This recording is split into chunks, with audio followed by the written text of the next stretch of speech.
Shalom, selamat pagi bagi kita semua. Di sini saya akan menyampaikan satu pekabaran firman Tuhan yang dimana hidup yang diubahkan Kristus. Kita lihat di dalam Lukas 19 ayat 1 sampai 10. Ini tentang mengenai perjumpaan Yesus dengan Zakheus. Perjumpaan Zakheus dengan Tuhan Yesus merupakan perjumpaan yang membawa perubahan besar di dalam kehidupannya. Itu tidak menduga hal itu akan terjadi. Awalnya dia hanya ingin melihat seperti apakah Yesus itu. Namun di luar dugaannya, ternyata Tuhan Yesus datang ke kota Yeriko khusus untuk menemuinya. Tuhan Yesus berkata, "Zakheus, segera turunlah, sebab hari ini aku harus menumpang di rumahmu." Kisah serupa terjadi juga dengan perempuan Samaria. Seperti biasanya, ia datang ke sumur dan mengambil air pada siang hari. Ia tidak menduga bahwa ia berjumpa dengan Yesus di tepi sumur. Dan perjumpaan itu mengubahkan hidupnya. Ada hal yang menarik untuk diperhatikan dalam kisah ini, yakni kata harus. Kita dapat lihat di dalam Yohanes 4 ayat 4, Tuhan Yesus harus menumpang di rumah Zakheus dan Tuhan Yesus harus melintasi daerah Samaria. Ia menekankan tentang misi kedatangannya ke dalam dunia. Hatinya yang penuh dengan belas kasihan mendorongnya untuk mencari dan menyelamatkan manusia yang berdosa. Kita dapat lihat siapakah Zakheus itu. Arti namanya adalah tulus, bersih, suci, akan tetapi kehidupan dan namanya bertolak belakang. Perilaku dan perkataan Zakheus tidak memperlihatkan ketulusan, bersih, suci, dan integritas. Di sini kita lihat apa yang terjadi dengan Zakheus.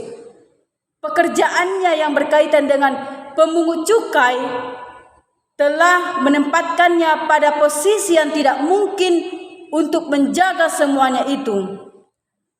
Pemungut cukai adalah pegawai kerajaan Romawi yang waktu itu menjajah Israel. Mereka ditugaskan untuk memungut pajak dari bangsanya sendiri, yakni sesama orang Yahudi. Bahkan terkadang pada pajak yang dipungut pun sangat keterlaluan. Pandangan orang Yahudi yang bekerja pada pemerintahan Romawi disebut sebagai pengkhianat atau kafir, sebab mereka telah mempermainkan imannya dengan cara bangsa Romawi yang menyembah berhala. Orang Yahudi telah belajar dari pengalaman pembuangan ke Babel, karena mereka telah berulang kali jatuh dalam dosa penyembahan berhala. Sejak itulah mereka tidak mau lagi bersentuhan dengan berhala. Karena itu orang Yahudi sangat membenci kepada pemungut cukai yang bergaul, yang hidupnya dari orang Romawi. Zakheus bukan hanya seorang pemungut cukai, tapi dia adalah kepala pemungut cukai. Ini adalah jenjang karir yang sangat bagus dan tidak gampang untuk mencapainya. Itu sebabnya Zakheus bisa menjadi seorang kaya. Apa penyebabnya Zakheus rela hidup dicap sebagai pengkhianat? Karena uang. Zakheus tidak memperdulikan pandangan sosial terhadap dirinya. Yang penting kaya. Ia pun tidak mempedulikan hati nuraninya, asalkan impiannya tercapai. Bagaimana karakter dari Zakheus? Jika saudara bisa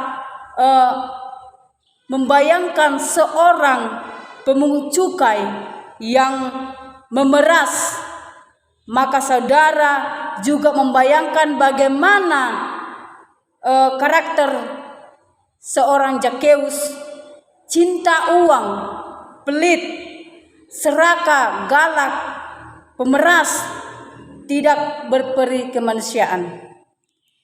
Di sini kita dapat lihat refleksi.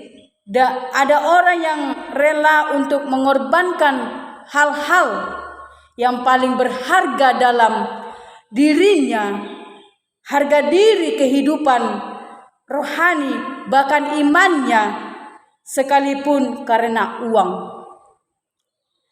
Di sini kita lihat perubahan apa yang terjadi pada diri Zakheus.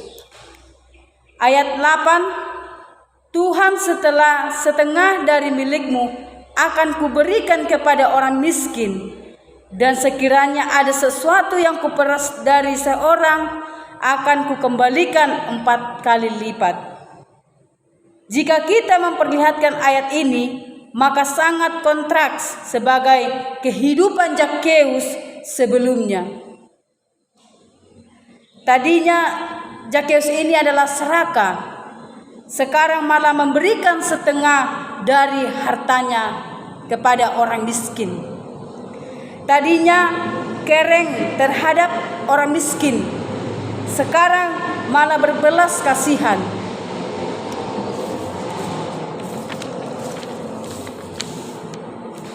Terjadinya keras dan kasar, tapi sekarang menjadi orang yang peduli, care.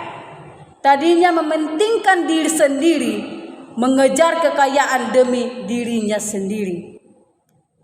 Sekarang mementingkan orang banyak. Kalau dibayangkan, maka Zakheus menjadi orang yang tidak punya apa-apa lagi, atau kalaupun masih punya, maka ia tidak mempunyai secara berkelimpahan. Masih punya, misalnya Zakheus memiliki kekayaan sebanyak 1 miliar, berdasarkan janjinya maka 500 juta diberikan kepada orang miskin. Selain itu, ia akan menggantikan 4 kali lipat kepada yang diperas. Menurut hukum Taurat, mengembalikan seharga yang diperas dan ditambah 20%, tapi Zakheus menggantikan 400%. Ini melampaui ketetapan yang ditetapkan oleh Taurat. Jika Zakheus sudah memiliki istri, bagaimanapun pendapat istrinya, apakah istrinya mendukung keputusannya. Di sini kita lihat bagaimana dengan buah pertobatan yang kita hasilkan. Apakah itu harus menghasilkan buah yang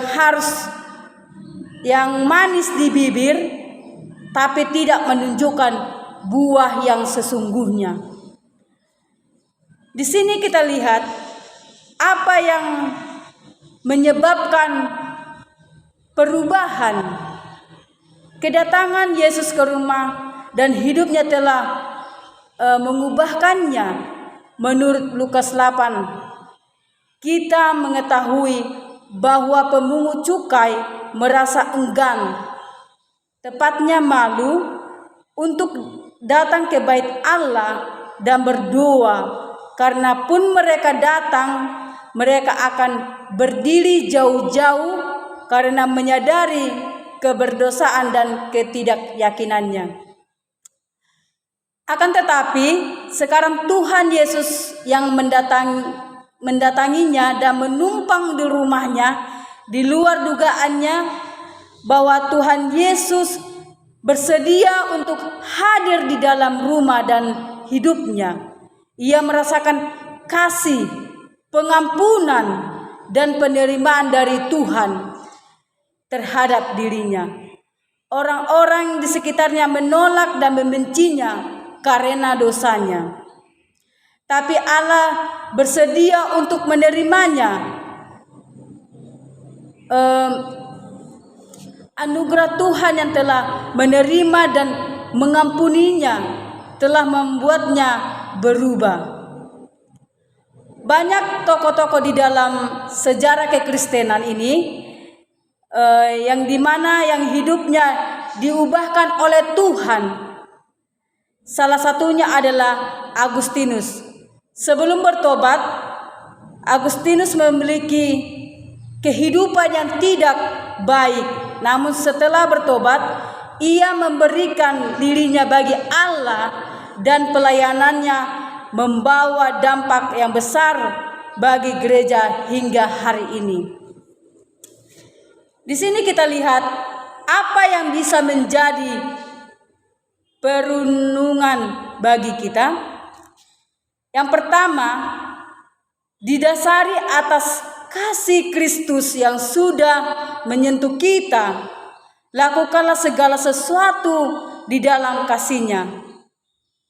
Di sini kita lihat Rasul Paulus mengingatkan kita, dan sekalipun aku membagi-bagikan segala sesuatu yang ada padaku, bahkan menyerahkan tubuhku untuk dibakar.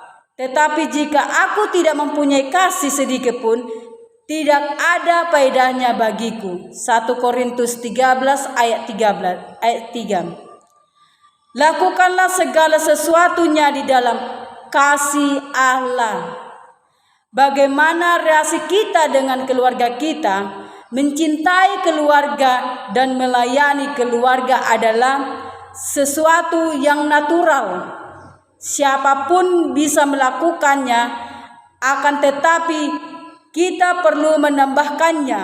Kita mengasihi dan melayani keluarga kita dengan kasih Kristus. Ini akan menolong kita untuk menerima apa adanya, mengampuni, mengulurkan tangan pada anggota keluarga yang tidak sempurna dan tidak taat. Bagaimana dengan pelayanan kita? Apakah lahir dari kasih kepada Allah? Yang kedua, perubahan ini menyentuh aspek yang paling dalam kehidupan kita. Zakheus menjadikan uang sebagai tujuan hidupnya. Pertobatan Zakheus memperlihatkan bahwa aspek yang paling penting dalam hidupnya telah diubahkan oleh Tuhan, yakni uang. Hal ini berbeda dengan seorang muda yang kaya raya yang mendatangi Tuhan Yesus dan menolak untuk menjual hartanya dan mengikuti Yesus. Harta tersebut telah menjadi berhala walaupun ia memiliki moral dan etika baik. Apakah saudara mengizinkan kasih Kristus menyentuh hati kita yang paling dalam dan membiarkan kasih itu untuk mewarnai kehidupan kita saat ini? Jadi mungkin pelajaran ini, firman Tuhan yang saya sampaikan ini, semoga bermanfaat di dalam kehidupan kita sehari-hari dan kiranya Tuhan memberkati.